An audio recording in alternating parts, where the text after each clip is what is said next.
Greetings. 1998ல் ஒரு experiment conduct பண்ணுறாங்க. ஒரு பவுலில் குக்கீஸும் இன்னொரு பவுலில் ரேடிஷும் பிரித்து ஒரு 2 செட் ஆஃப் பீப்புள் முன்னாடி வச்சிட்றாங்க.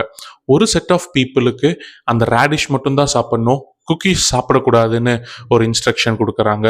இன்னொரு செட் ஆஃப் பீப்புளுக்கு குக்கீஸும் சாப்பிட்லாம், ரேடிஷும் சாப்பிட்லாம் அப்படின்னு ஒரு இன்ஸ்ட்ரக்ஷன் கொடுக்குறாங்க.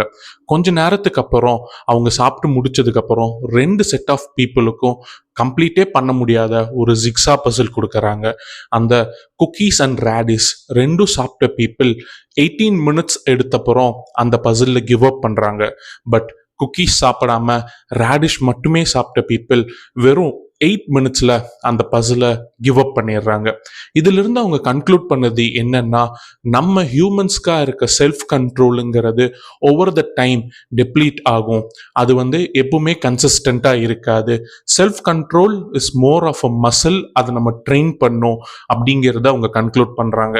ஏன்னா அந்த பசில் பண்ணுறதுக்கு முன்னாடியே குக்கீஸ் சாப்பிடாம ரேடிஷ் மட்டும் சாப்பிட்டவங்க ரொம்ப செல்ஃப் கண்ட்ரோல்டாக அவங்களோட டெம்டேஷன்ஸை ரெசிஸ்ட் பண்ணிக்கிட்டாங்க அந்த குக்கீஸ் சாப்பிடாம இருக்கிறதுக்கு.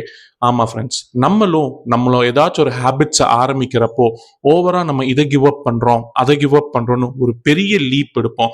பட் அப்படி நம்ம ஒரு பெரிய லீப் எடுக்கிறப்போ நம்ம செல்ஃப் கண்ட்ரோல் டெப்ளீட் ஆகும்.